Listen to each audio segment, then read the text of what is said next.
Right, exactly. He's going for that control. That control, or controlling my back here, or sometimes he gonna get the belt control. Right? So those three types of control we're gonna counter in the same way. Okay?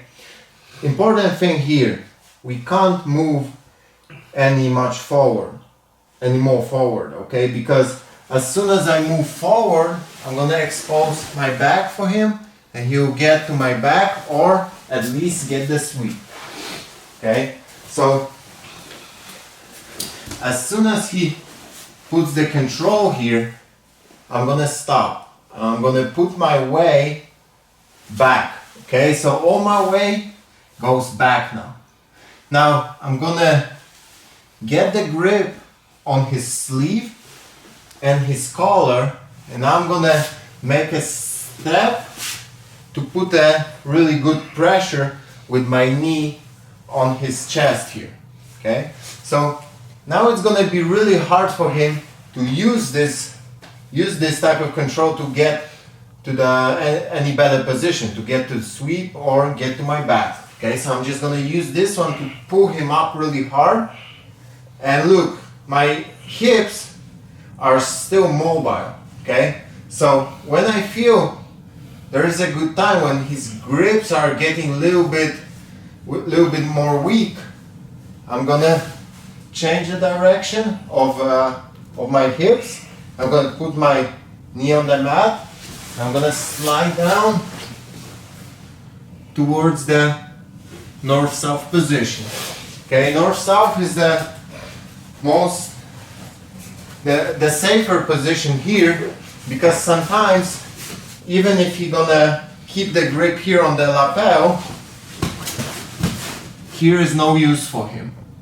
Okay, if you get to the side, sometimes if he's really strong, he'll pull you back and try to still sweep you.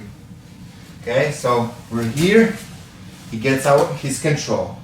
Right, first sleeve, collar, okay, get the good grip here.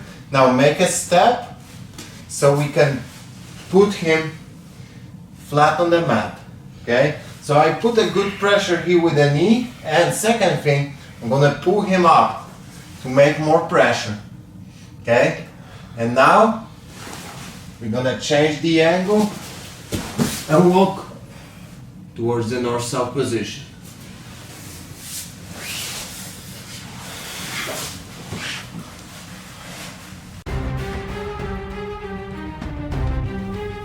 So now our opponent will try to counter us again, our knee slide pass counter with the back take. Okay, so this one is only for the back take, when he puts out his hand behind our back.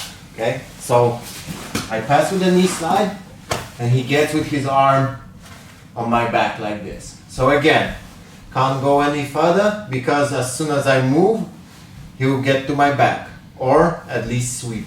Okay, so first thing, I'm gonna change the side. So this one will go to the other side. Okay, but important thing, we can't make like a big step here, because if we go with a big step, there is a chance that he'll catch us, and then we're in trouble. Okay, so if you go to the other side, make like a small step here.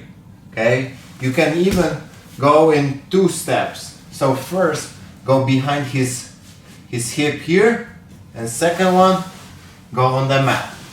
Okay, so now we're not gonna go the whole way to the other side. We're gonna stay on his hip, sitting here, putting pressure on his hip. Okay, so one hand goes to the collar, and now I'm gonna put the pressure on him with his collar and with my grip on it. Okay, the arm here is stiff. Okay, so it's gonna be easy to put weight on this one. Okay, if I keep my arm stiff, we can put a lot of weight on his neck. The idea here is to not let him move and face us. Okay, to not let him rotate towards us. Okay, so now first option, if I see this free space here, okay, so it means that his hook behind my back is not that tight. I'm gonna change this one for the underhook, and now I'm gonna step back and I'm gonna put my head on the mat, take his arm up and slide down. Okay, and of course if I need, I'm gonna go back with my hips to put him flat on the mat and get the side.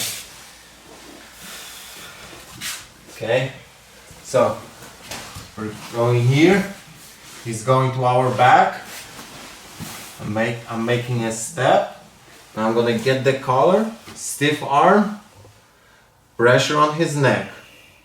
Okay, now I can see that free space here, so I'm gonna go with the underhook, go back with the head on the mat and make a step back. So now I'm gonna put the pressure with my head, making his head going to the other side.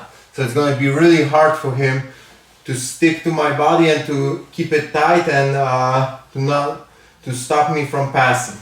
Okay, and it's really uncomfortable for him. So now I'm just gonna pull his arm up. I'm gonna slide my leg, or if I need to, again I'm gonna kick the top one, and I'm gonna get to the side.